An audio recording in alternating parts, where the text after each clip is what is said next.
a dog to walk on a leash properly is the hardest thing to teach a dog. It takes a lot of time and patience. And frankly, when I got Halo 2.5 years ago, I didn't have either of these.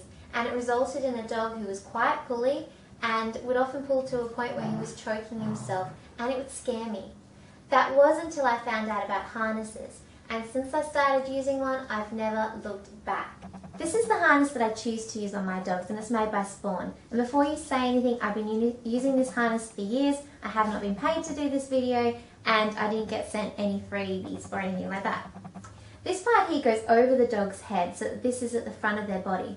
This part here then sits underneath their leg, and the logic behind it is that dogs have nerves underneath their legs. And by using this underneath their legs and pulling on it, it's sending like a braking signal to your dog. So this is Halo's harness. It's a lot bigger than Shiloh's little cute one. All you have to do is find the front, which is the bit with the straps without the comforters. Reach your hand through and separate each of the comforters to either side, and then go straight over the head. Guide down the side of their leg, pick their leg up and pull it through. Same on the other side, guide down the leg, pick the leg up and go through. Then pull the top bit tight and push the little button in and pull it down until it's pretty close to your dog's body, and then you're all ready to go.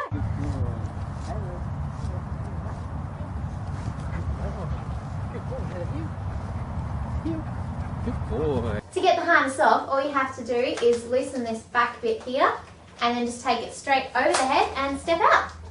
Okay, now for some reasons why I prefer the Sporn harness over other different types of harnesses. First of all, I love it how this harness has movement in the back. So when your dog pulls and you pull in resistance, it first pulls underneath their legs and then at the front if you need that extra little bit. Other harnesses just pull from the top and it pulls the whole thing and kind of results in a bit of a jerking motion for your dog and less control.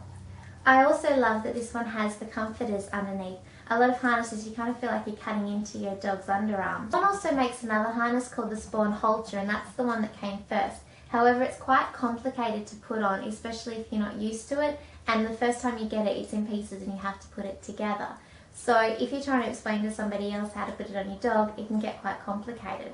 The other one also goes around the dog's neck, so there's still a little bit of neck pulling that I'm not entirely comfortable with, and that's why I prefer to go with this mesh one. While the advertising on the harness says that it will stop pulling instantly, it doesn't stop your dog pulling. It just gives you back the control. So the moment that you take off the harness, your dog's going to start pulling again. So what you need to do is use other methods to stop your dog pulling, like proper leash training in conjunction with the harness to stop your dog pulling.